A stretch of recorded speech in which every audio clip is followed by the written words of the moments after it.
जयताराम बेड़ा YouTube channel में आपका हार्दिक स्वागत। आज अपन क्लास 12th की बुक फ्लेमिंगो की 5th पोएम ए रोड साइड स्टैंड के पार्ट 2 का अध्ययन करेंगे।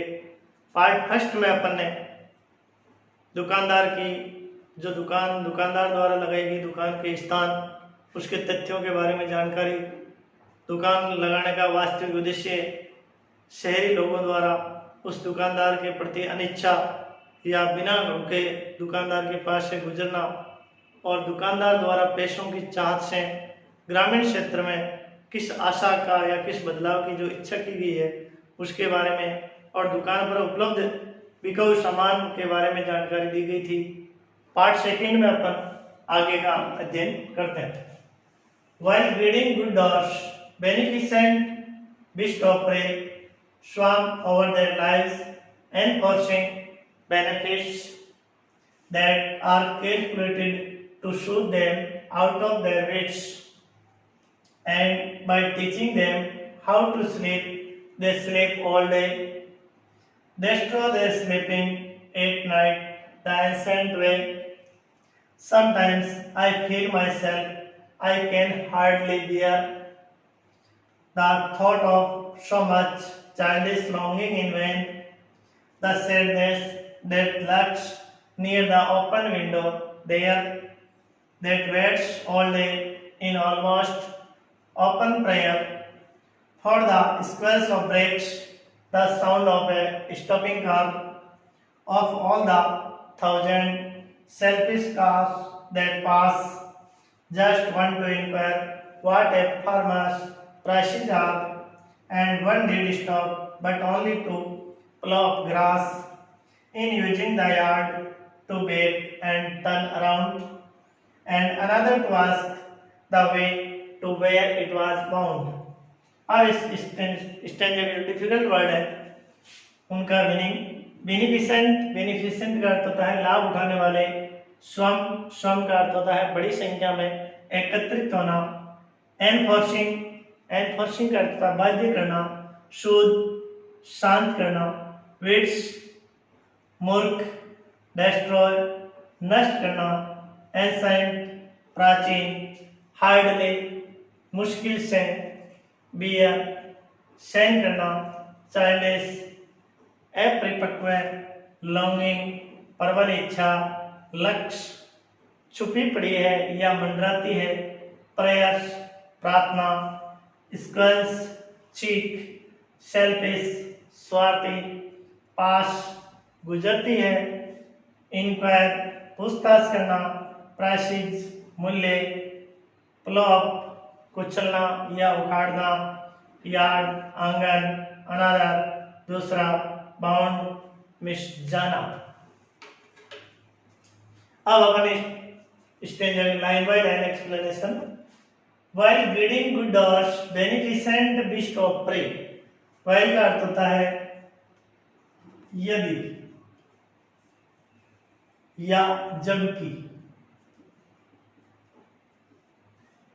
ग्रीडी गुड डॉग्स, ग्रीडी का अर्थ होता है लालची, गुड डॉग्स अच्छा कार्य करने का दिखावा करने वाले, बेनिफिसेंट लाभ उठाने वाले, बिस्ट ऑफ प्रे, बिस्ट का अर्थ होता है जानवर और प्रे का अर्थ होता है शिकार। स्वम बड़ी संख्या में, ओवर देयर लाइव्स यानी जीवन, एनफोर्सिंग बेनिफिट्स का अर्थ होता है लाभ कमाने के लिए। तो while greedy good dogs beneficent beast of prey, यानी जबकि लालची जो दयालुता दिखाने वाले या अच्छे कर्म करने का दिखावा करने वाले लोग, बेनिफिसेंट बिस्ट ऑफ प्रे उन ग्रामीण लोगों का जो शहर के बाहर बसाए गए हैं उन लोगों को अपना शिकार बना लेते हैं, और बेनिफिसेंट यानी अपना लाभ उठाने के लिए स्वम और देयर लाइव्स उनकी जिंदगी के बाहर चारों ओर घूमते रहते हैं और अपना काम पूर्ण करने के लिए उन्हें एनफोर्सिंग बेनिफिट बाध्य करके अपना लाभ कमा लेते हैं या अपने उद्देश्य की पूर्ति कर लेते हैं। That are calculated to shoot them out of their wits, wits का अर्थ होता है मूर्ख, यानी वो उन लोगों को योजनाबद्ध तरीके से कैलकुलेटेड का अर्थ होता है योजनाबद्ध तरीके से, योजनाबद्ध तरीका।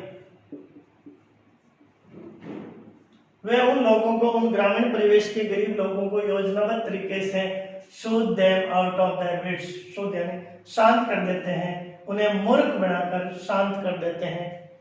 And by teaching them how to sleep they sleep all day, और उन लोगों को ये पाठ पढ़ाते हैं हाउ टू स्लीप, कैसे सोया जाता है, लेकिन दे स्लीप ऑल डे, लेकिन वो अमीर या जो धनवान लोग हैं वो पूरे दिन सोए रहते हैं, लेकिन उन गरीब लोगों को ये सिखाते हैं कैसे सोया जाता है।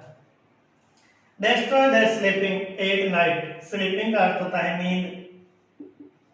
वो उन गरीब लोगों को इतना बाध्य कर लेते हैं कि उनकी नींद को भी डिस्ट्रॉय, नष्ट कर देते हैं, एट नाइट, रात के समय भी।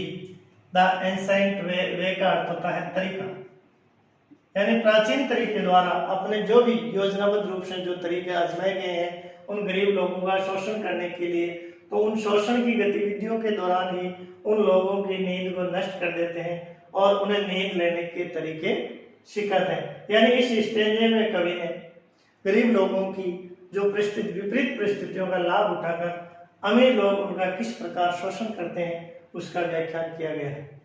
अगला स्टेज है sometimes I feel my self. कवि कहता है समटाइम्स, कभी कभी, समटाइम्स का अर्थ होता है कभी कभी, आई फील यानी महसूस करना।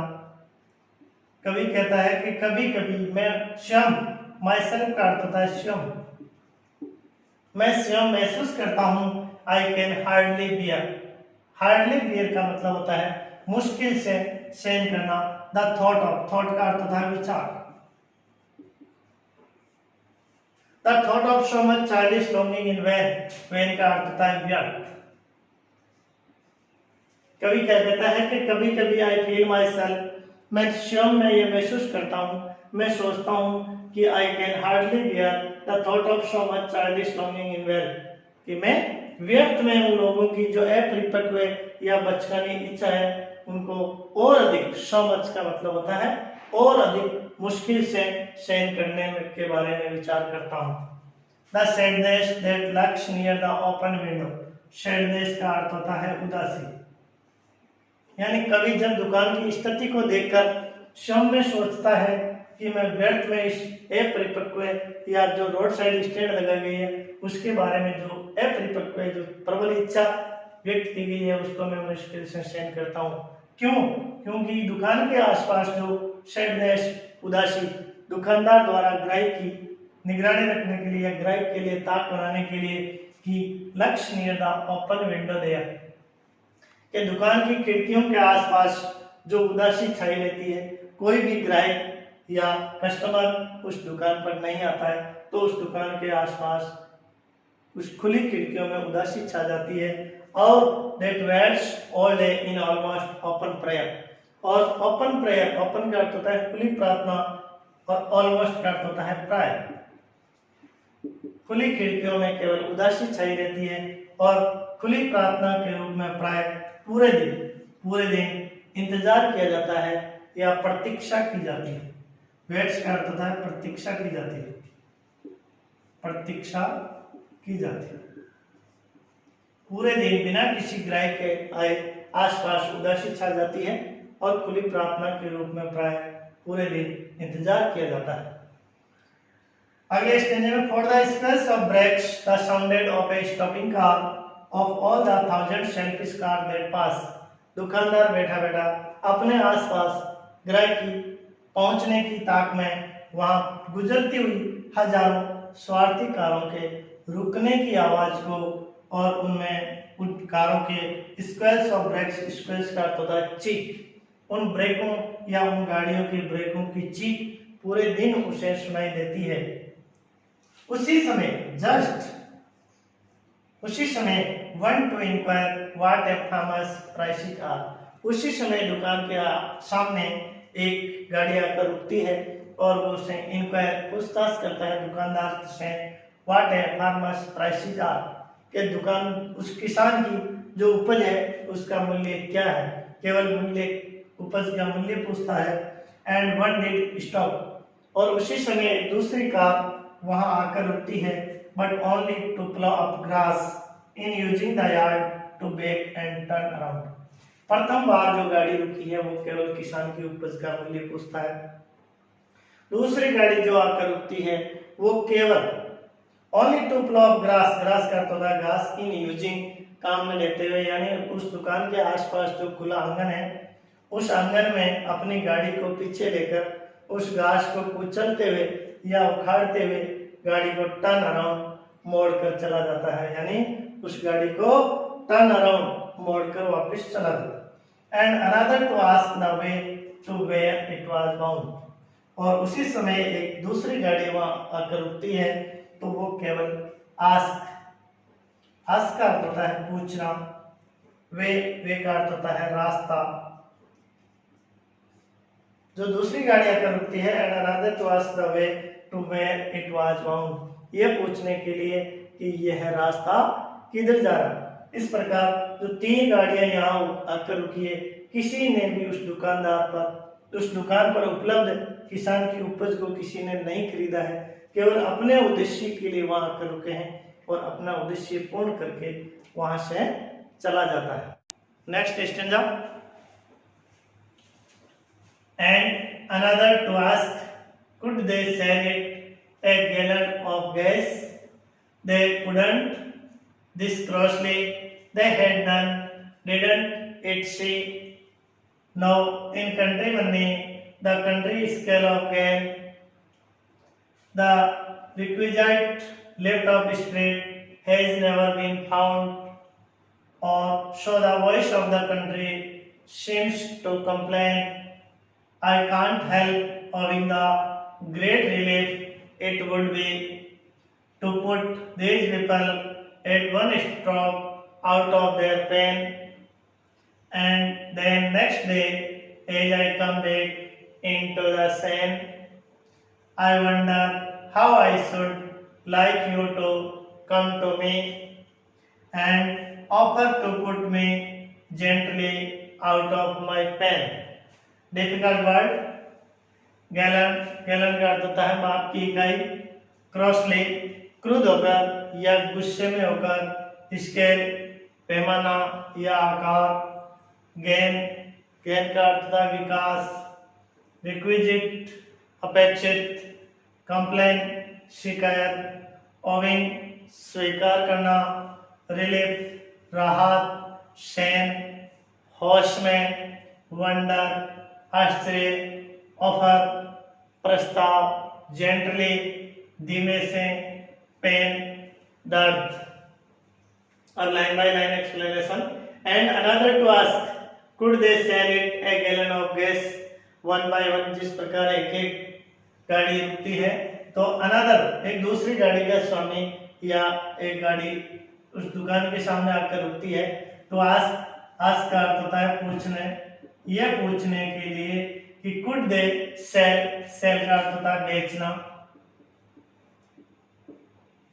यानी अनदर दूसरी गाड़ी आकर रुकती है और आकर पूछती है कि could they sell it a gallon of gas, कि क्या तुम मुझे एक गैलन गैस या पेट्रोल दे सकते हो, बेच सकते हो। दे कुडंट दिस क्रॉसली, उसी समय वो दुकानदार क्रोधित हो जाता है और गुस्से में कहता है couldn't they had none, none का अर्थ होता है कुछ नहीं, उनके पास कुछ नहीं है। डिडंट इट सी, तुम्हें दिखाई नहीं देता है कि यहाँ किसानों की उपज बेची जाती है, न कि गाड़ियों का सामान या गैस बेची जाती है। No in country money, the country scale of gain, the requisite lift of spirit has never been found.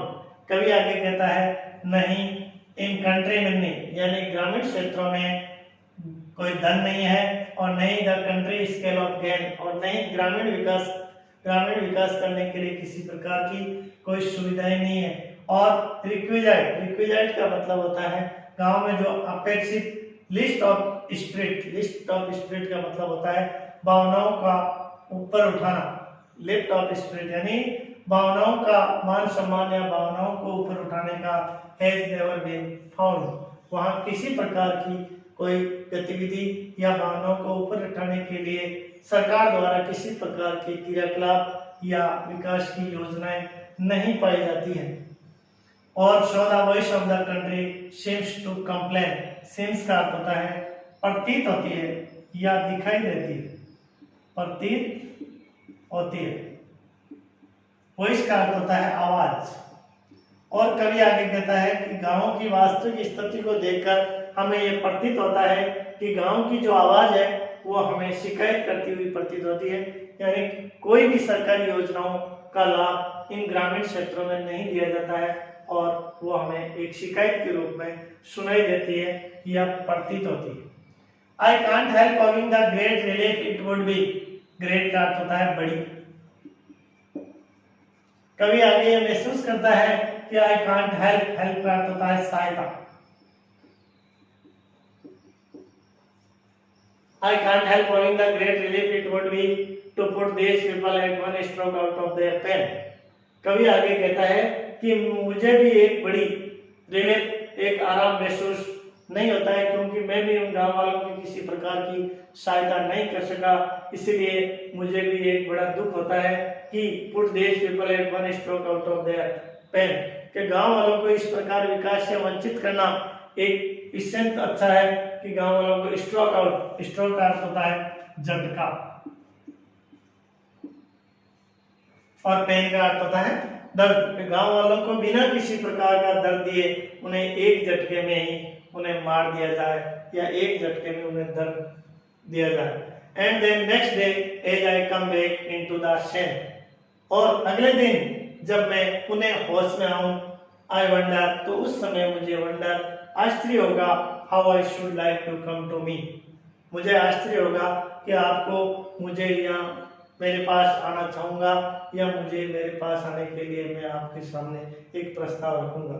And offer to put me gently out of my pain, और मेरे होश में आने के बाद मैं आपसे यह आशा करूंगा, यह चाहूंगा कि आप भी मेरे पास आओगे और मैं तुम्हें ऑफर टू पुट मी, और ऑफर का अर्थ होता है प्रस्ताव पेश करूंगा, gently out of my pain, मेरे दर्द से धीरे से मुझे बाहर निकालने के लिए मैं आपसे आशा करूंगा। लेकिन इस स्टेंजा या इस कविता का मुख्य उद्देश्य कवि का यह है कि ग्रामवासियों को, ग्रामीण क्षेत्र के पिछड़े जो क्षेत्र है उनको गांव शहरी क्षेत्रों के लोगों द्वारा अपेक्षित कर दिया गया है, और सरकार की जो योजनाएं हैं उनका भी उन्हें उचित लाभ नहीं मिल पाता है।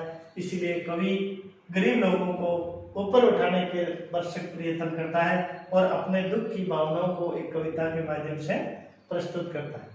अब इस कविता की जो मुख्य समरी है, समरी का अर्थ होता है सारांश है, उसका अपन अध्ययन करते हैं कि इस कविता में मुख्य रूप से कवि क्या कहना चाहता है। इन द पॉइंट, इस कविता में ए रोड साइड स्टैंड, सड़क के किनारे छोटी दुकान, the poet has compared between the life of poor and the rich, यानी सड़क के किनारे स्थित छोटी सी दुकान के द्वारा कवि कंपेयर्ड, तुलना करता है इनके बीच में, बिटवीन एंड बीच में, the life of poor and the rich, गरीब लोगों के जीवन में और अमीर लोगों के जीवन के बीच में तुलना करता है इस कविता में।